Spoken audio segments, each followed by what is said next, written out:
Okay, I think I'm gonna get started with a couple announcements. So I worked on grading a lot of stuff at the end of last week. Um, I'm really pleased that those of you that have been showing up frequently are pretty consistent in getting your work done. So that's fantastic. Things are looking really good so far.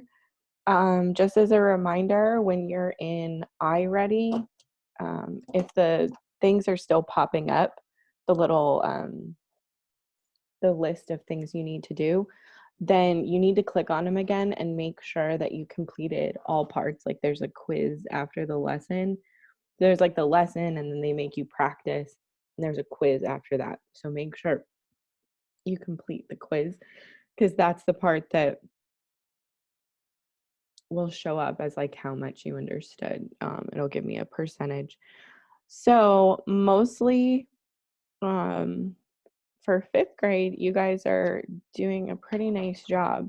There's some of you that still have some to complete, so keep working on that. But overall, as a grade level, you guys are definitely by far the most consistent group out of everybody. So that's really, really cool. Is Martha on here? No. Okay, maybe that's her. Let's see. You have 2 new iReadies this week. Let's pull those up. Hello. Hello. I'm just gonna do that, I guess. Okay. Nope.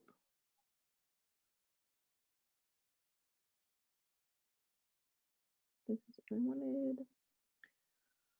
Okay, so you've got determined word meaning using suffixes al and ity. So that is one of your assignments.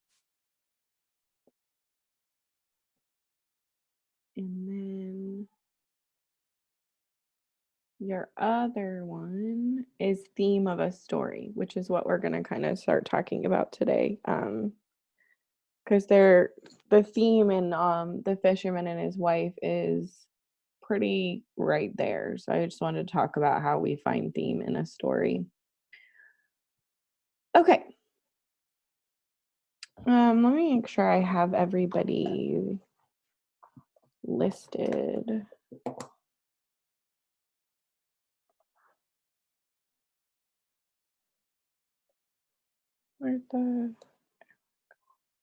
Are Alan, Kamora, or Lily here?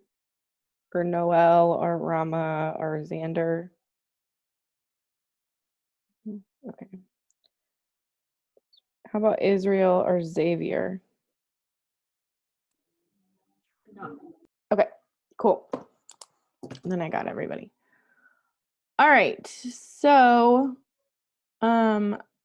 last week you were asked to read The Fisherman and His Wife. Would somebody be willing to give me a quick little summary of this story? Zalika, go ahead. So basically it was just about this fisherman. One day he went fishing and he found this enchanted prince fish, and he could grant wishes, and the wife wanted lots of things. Like, she was really greedy. So first she just wanted to live in a bigger place because they lived in something really small and like it was really smelly. And then so then the wife kept on wanting more and more and more, like wanted to live in a castle, then wanted to be a king, and then like a emperor, and then a pope. And so he had to keep on going back. And also something I remember about it was the water kept on changing color. Like it kept on getting darker and like more dangerous every time the fisherman went back to ask for a wish. So yeah, that's basically it. So, why do you guys think the water kept changing? What do you think that idea like represented? Maybe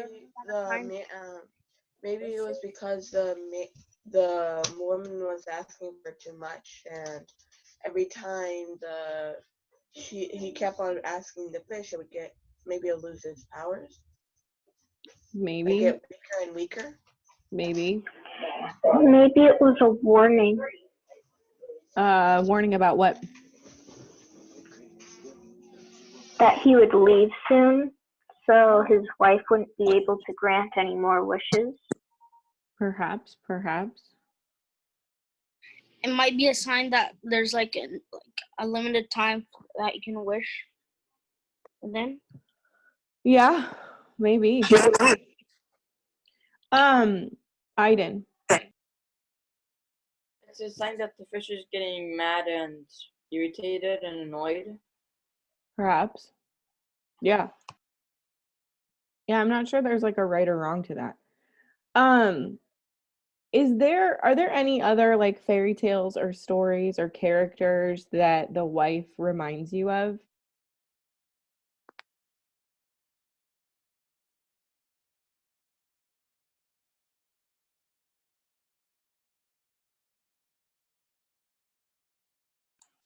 Hansel and Gretel, What do you mean Hansel and Gretel? because the wife was, well, the way I remember it is the wife was like sending the kids away for some reason. Oh, Right? I don't know.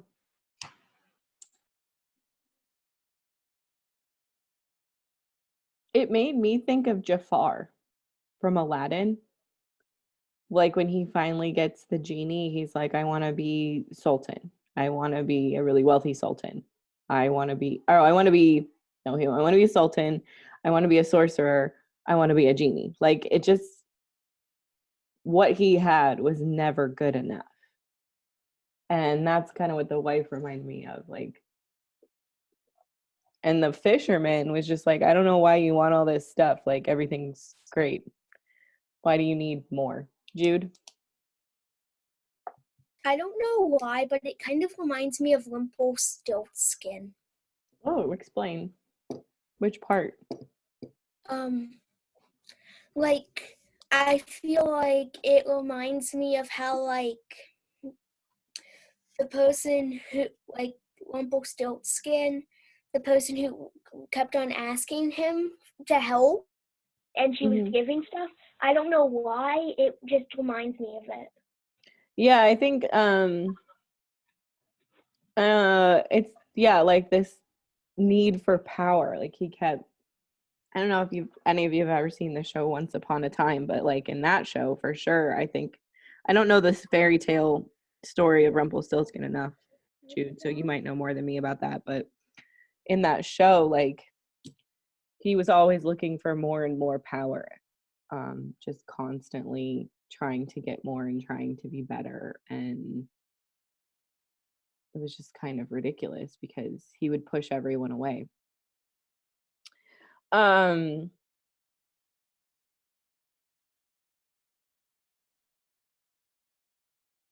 forget what I was gonna say.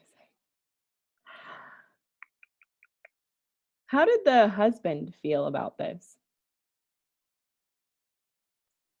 not really happy. Not really happy. Guilty? Expand on that.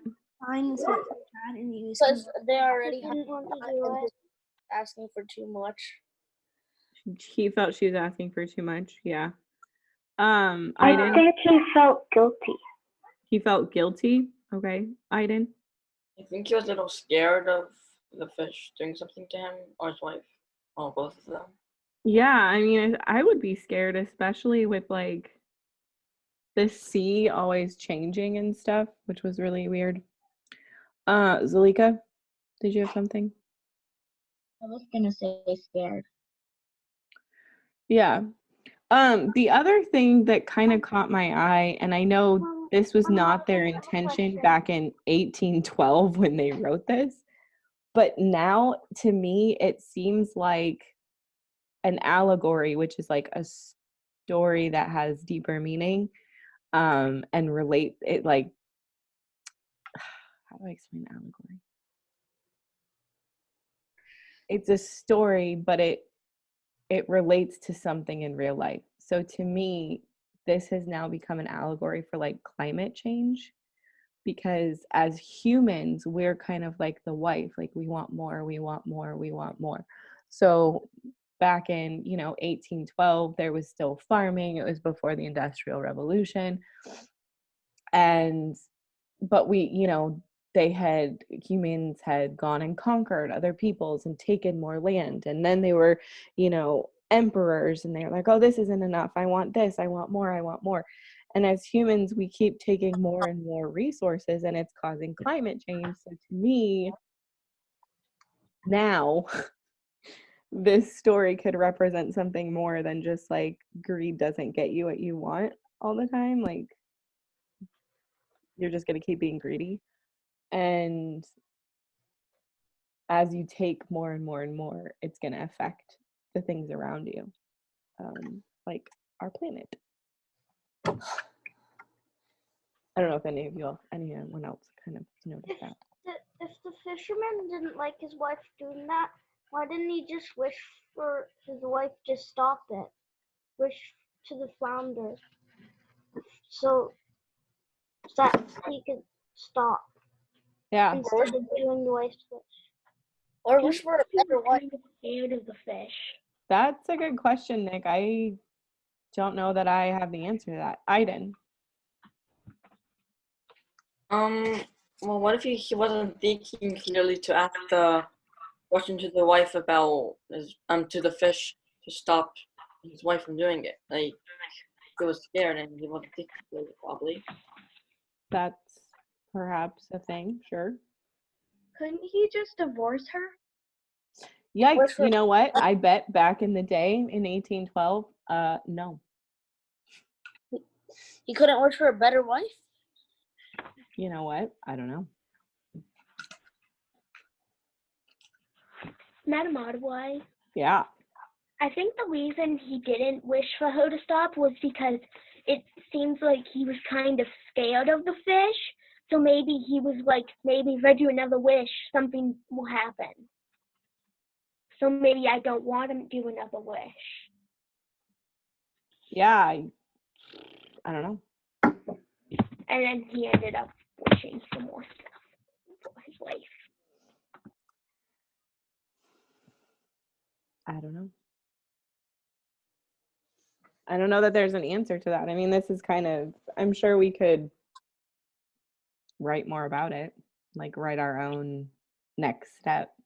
Like, I thought, to me, the ending left me a little disappointed, because she wanted to control the sun and the moon. So maybe you guys have a better idea about how this ended. She wanted to control the sun and the moon, so he put her back in the hovel. Do you think that was for like punishment, or is there something else going on where it's like, yeah, I don't know. Zalika, what do you think? I think he might be fed up for greediness.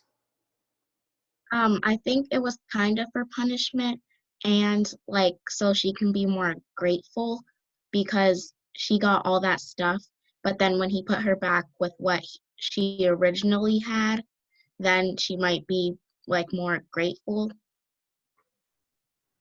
Maybe. I think Aiden?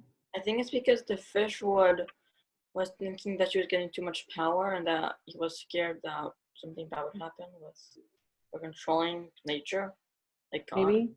Yeah. Ramona? I think the fish was just annoyed by the wife. Maybe. Jude? To me, it kind of seems like maybe it wasn't for punishment, but maybe because like it might have been like if you ask too many times, you get nothing. Like those game shows that are like Fiesta twice. If you're too high, you don't get it. Maybe. Samuel? I think maybe he was just fed up of her greediness and just wanted her gone. Maybe. Nick? It's just impossible to control nature even with magic. Maybe that. I don't know. I kept going back to the idea that, so again, like with Jafar, when he was made a genie, he was like, I'm all powerful. And it's like, yeah, but you have to live in this lamp and serve people. So are you? So I wasn't sure if the authors were trying to say something about her living in the hovels. She, like, there was a way for her to control the sun and the moon. I don't know. That's why I think I got confused. But you guys all had really good ideas. I don't know that there's a right or wrong answer to that one either. Okay. So, let's talk a little bit about theme. Let me find this paper I want to show you. Because I forgot to pull it up. Do, do, do, do, do, do, do.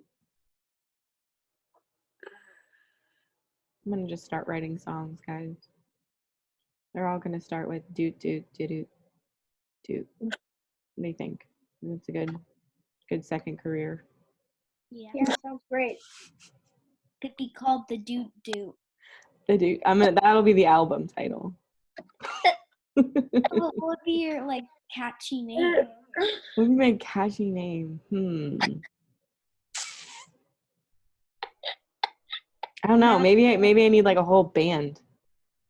Just a whole group of people doing doot doot doot doot doot, or making different sounds like deep deep deep. Maybe could be the lead singer. I could be, yeah, Maddox could definitely be the lead singer. He makes a lot of weird sounds. Y'all, you're in quarantine too long. All right. So crazy. I'm going crazy. It's okay. It's fine. It's fine. It's fine. It's fine, right? It's fine. Okay, so when you are thinking about theme, I need to make this smaller because you guys are blocking my screen. Okay. A theme is the insight about human life that is revealed in a literary work or what we learn about humanity from a story. And it cannot be written with only one word. So if you're thinking of like a one-word response to the theme, that's not a theme, that's a theme topic. So like the example they're giving here in the notes is that evil would not be a theme, that would be a topic that you could use to write a theme. But a theme would be something like every human being has evil in their heart. And that would be a theme or a thematic statement. Themes often explore timeless and universal ideas and are almost always implied rather than stated. So you're not going to read a story typically that's like, the theme of this is, no. You have to kind of sort it out in your head what you think it is based on the text. And then finding the theme of the book or story can be tough for some because it's something you have to discover based on what you interpret from the text. There can be more than one theme based on who's reading it, who's interpreting it. Like I said, like I'm looking at this story now, 200 plus years later, and I'm thinking, wow, this sounds like a thing for climate change. Like you take and you take and you take for yourself, but it affects others negatively. Like to me, that could be a theme of this story now.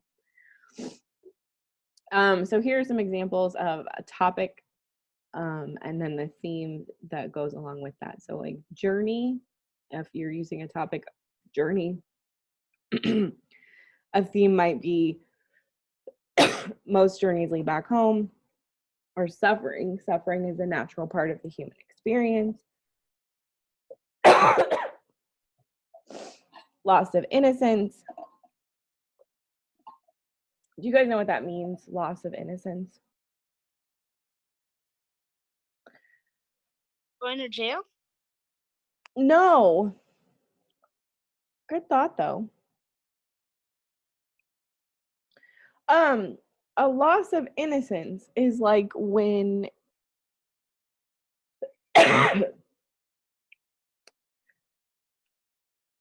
you grow up too quickly because of like a big event. So right now you guys are like what, 10ish, 11ish. And you have a lot of innocence. You have a lot of naivete, unknown ignorance about the world and about being an adult and stuff. So suddenly some big thing happened to you and you learned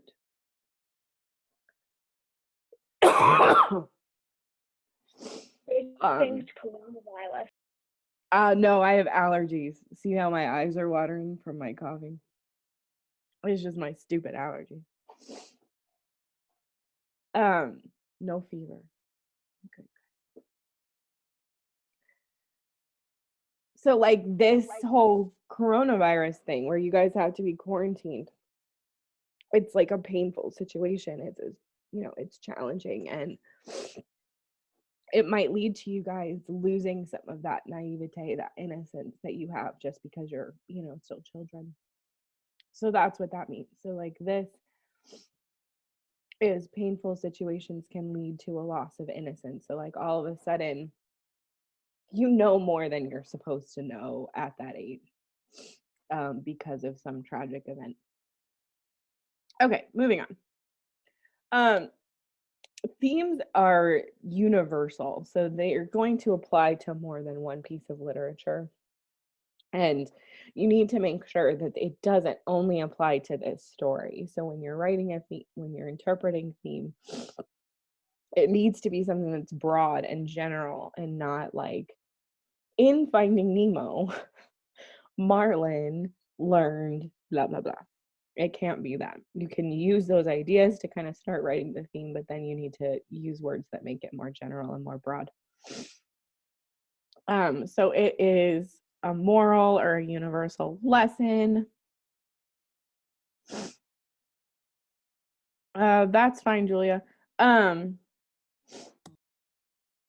It can apply to many texts. It does not include specific details about the one text. So to help you find themes, some things you can ask yourself are, what lesson did the main character learn or fail to learn? What's the moral or what's the lesson the author is trying to teach? Which idea in the story can relate to everyday life? So I think we talked about a lot of that. It's developed through characters' actions, key plot details, and conflict. And to help you write theme, it's good to use this stem. The author believes that, and then you just kind of delete that part. Yeah, I'll post it, Melinda. So the difference between theme and main idea, theme is something you usually get with not fiction, whereas a main idea you're going to probably get with fiction, nonfiction, although you can apply it to fiction as well. This is what the story is mostly about, its main subject. So we could say like the story is mostly about a magic fish. That's a thing. It's related only to that story. And you can use this strategy thinking like who or what information is important. And then you're going to use the fewest number of words to write your main idea. So magic fish, greed, bad. And then a stem you could use to help you write that is the text is mainly about blah, blah, blah. Okay, so how do you write a theme statement? First, it's good to list theme topics. So examples of that are just like, love, justice or injustice, family, struggle, the American dream, wealth, humanity. In our case, it would probably be greed. If we were going that route. Okay, so it's also good that you finish a text or a section of a text, not just one chapter. And then you'll create a list of themed topics that can be supported with evidence from the text and choose one that is best demonstrated by the text. And then you write a sentence about what the author believes about that topic. So it's really helpful to start your theme statements with this, what I highlighted in orange. In Finding Nemo, the author believes that. So that kind of helps guide your thinking because you're identifying this person believes this thing. But in the end, that orange part, you're just going to delete it. But it's kind of just helps guide your thinking. So in Finding Nemo, the author believes that a person should learn how to trust themselves and others. So you always want to use very broad terms like a person or one, and don't use names. So we could have started writing this and said, in Finding Nemo, the author believes that Marlin should learn how to trust himself and others. And we could have just changed some of the words like Marlin and himself to make it more general. Because you want to be able to apply this to a lot of different stories and a lot of different situations. So as you're specific, as you're generalizing, you also want to avoid being too vague, being too general, because you don't want it to be misinterpreted. So family is important is not a good theme because it's too broad. So you have to find this like sweet spot in between, not very specific, but not too general. Helpful, I know. So saying one should put family above all others is a better way to say family is important. It's a little more specific about what you're talking about. Okay, so then you would, like I said, cross out in Finding Nemo, the author believes that. You would just literally delete this part from whatever you were writing. And your theme would end up being a person should learn how to trust themselves and others. Done. And then if you're writing an essay, you would support with evidence. We're not doing that today. We're just looking at theme.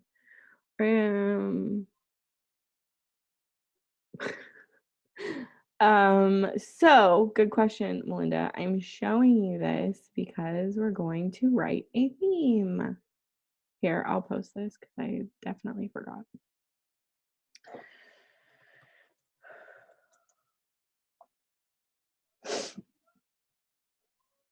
This isn't an assignment, but whatever. Hold on. Back out of that.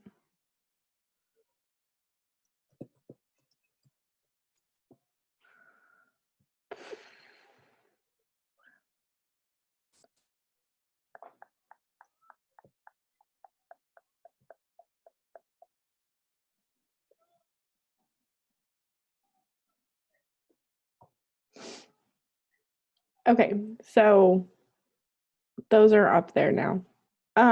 So what I want to do today is I want to look at the story we just read, and I want to write a theme for that story. So let's start by, I wonder if my iPad's even charged. Barely. Let's start by writing some theme topics that we got from this story. Maybe my iPad's gonna function.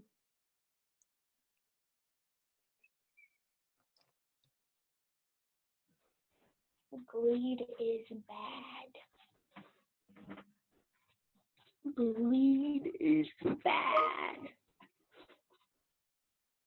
Okay, what are some theme topics you guys noticed in this story?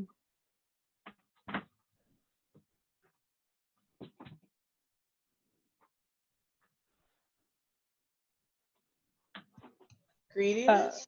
Greed, okay. Jude? I was going to say greed is bad. I just need one word answers right now. Madam Atterbury, Yeah, when is the assignment due? what assignment?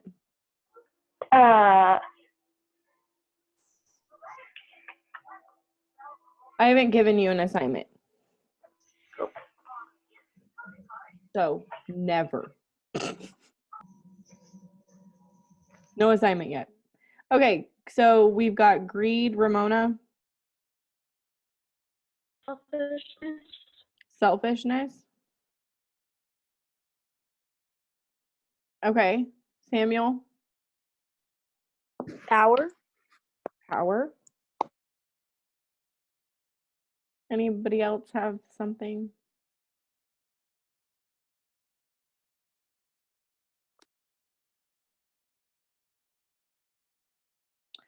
Yeah, Zalika, that's more of where we're headed. Zalika said you're not going to be satisfied with greed. And she asks, is that more of a theme statement? Yes, that is more of a theme statement. So any other, rude. Ella and Iris posted rude and ungrateful. And for a second, I thought they were calling me rude and ungrateful. And I was like, whoa, what did I do? Okay. Then I realized they were answering my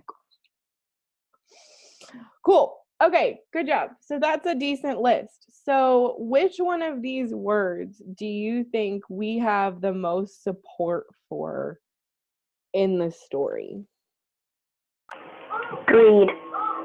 Probably greed. Yeah, greed. I'm inclined to agree with that. So if we write a theme, we always start with this, the author believes that. Again, to kind of just drive our thinking. That greed, what about greed? Or that a person. What are your thoughts?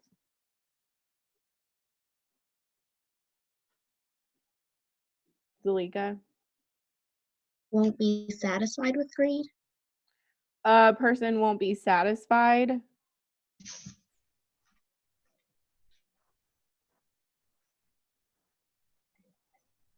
Oops. Can't see that on my video.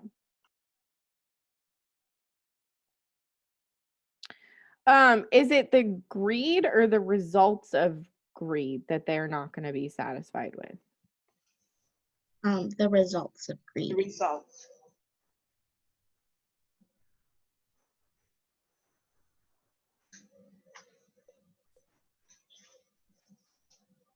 Okay, so then I'm going to erase the author believes that.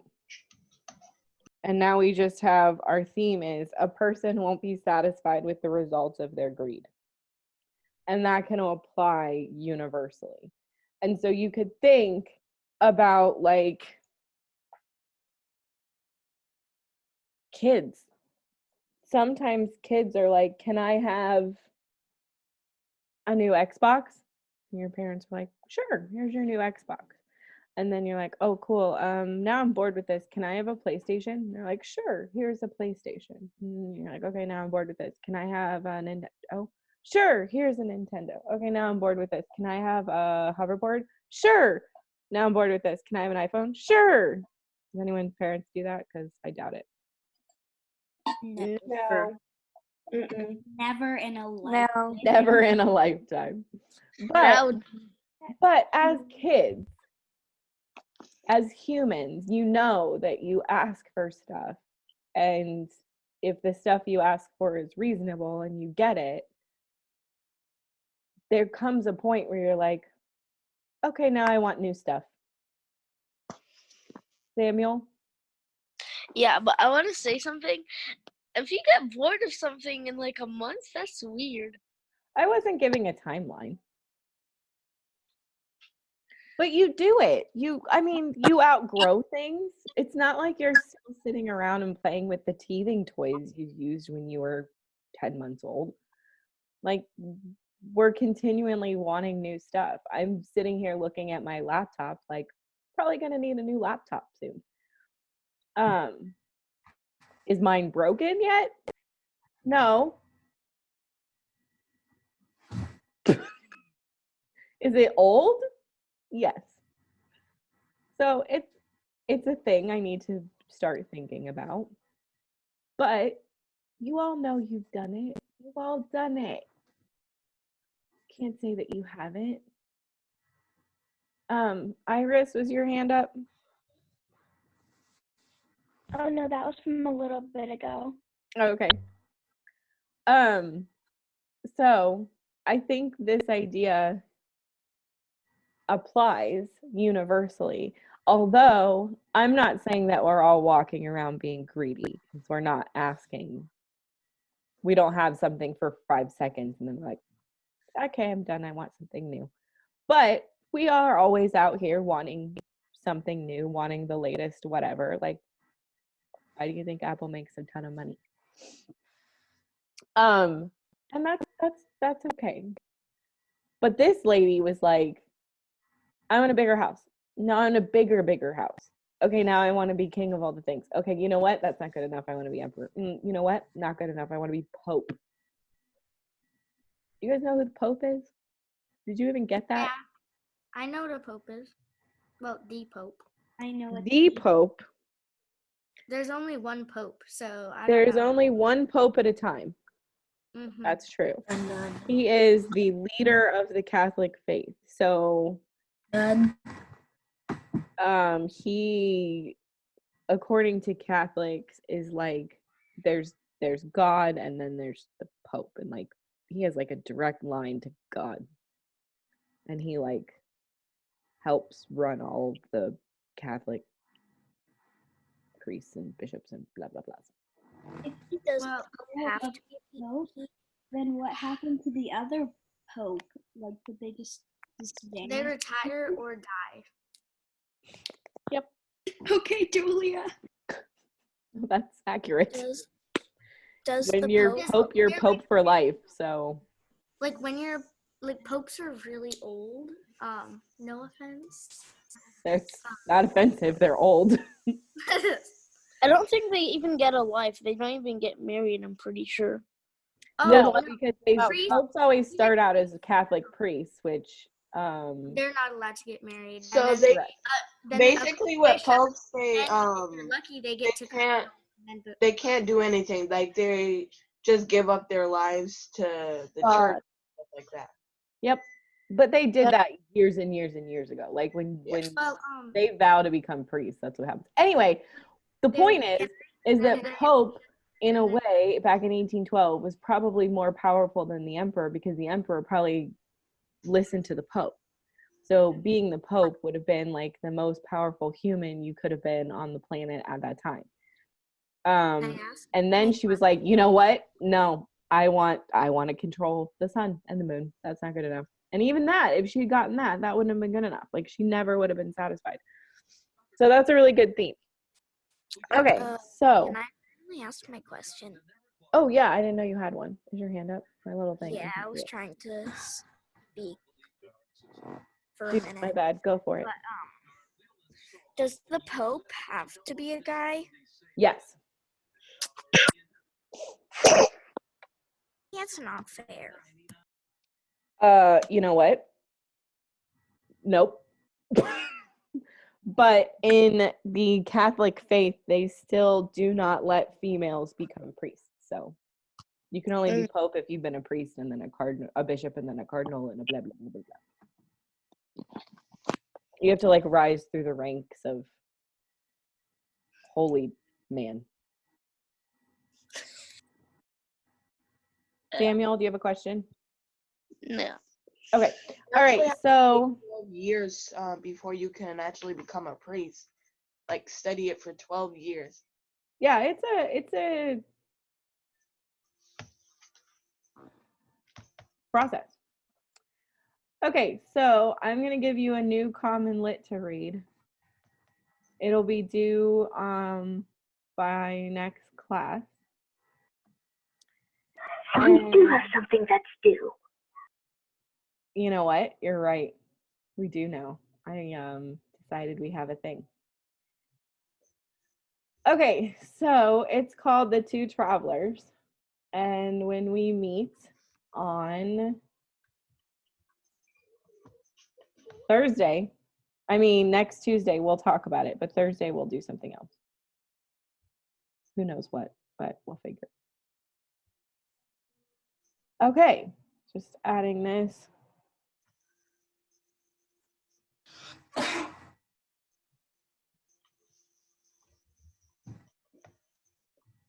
But that's all I've got for you today, and yeah. You guys have any questions, comments, concerns?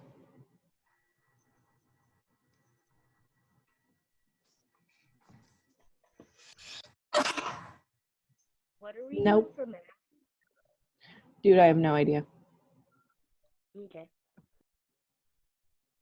I'll figure it out before 3. Bye. Bye. Bye, guys. Have a good day. Bye. See you at Monday. See you Thursday. Bye. Bye. Bye. Bye, bye, bye, bye, bye, bye, bye.